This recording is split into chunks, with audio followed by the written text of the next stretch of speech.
This evening, leadership in the Tigard-Tualatin School District is pushing back after claims their schools have seen an uptick in violence, something parents say has affected learning. Thomas Schultz is here now. So Thomas, what did school board members say?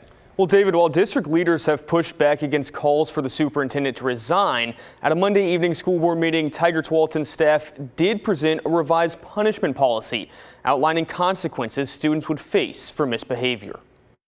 I want to be clear. I, for one, will not vote to remove our superintendent from her position, and I would be loath to accept her resignation.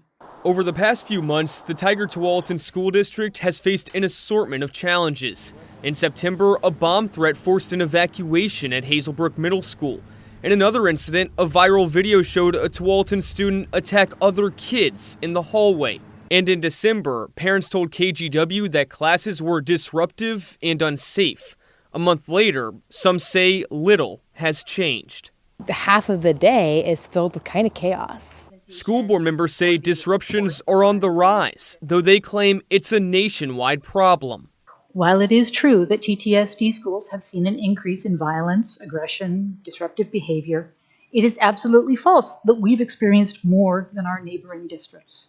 The State Department of Education backs that up, showing numbers are similar to pre-pandemic levels during in-person instruction. Jill Zershmead says Tigard-Tualatin has worked to counter that trend by adding staff at schools with frequent disruptions like Durham Elementary, curbing issues. Our latest numbers from Durham show that incidents of student aggression are down. And she says recent news reports about fighting and other disruptions in Tigard-Tualatin have been overblown. The news has a responsibility to get the facts right without sensationalizing a story or contributing to public anxiety. Though when we asked for an interview to go over new safety policies, the school district declined. In the school board meeting, staff presented a new system to punish students for fights or other disruptions. Punishments range from students being reprimanded by teachers for minor misbehavior like cheating, all the way to expulsion for something like assaults.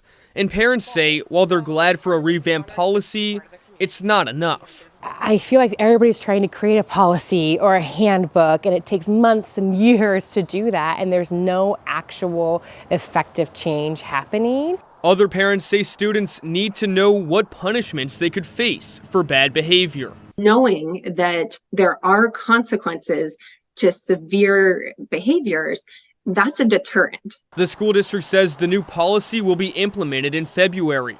Though a teacher who preferred to remain anonymous tells us via text they're concerned if the policy will be implemented, since they haven't seen the policy yet and don't have confidence things will change, leaving some parents disheartened continues to be the phrase to describe my emotions. And others wondering if they'll move their students out of the district. So if we do anything, we're going to pull them out of the school and they'll be homeschooled.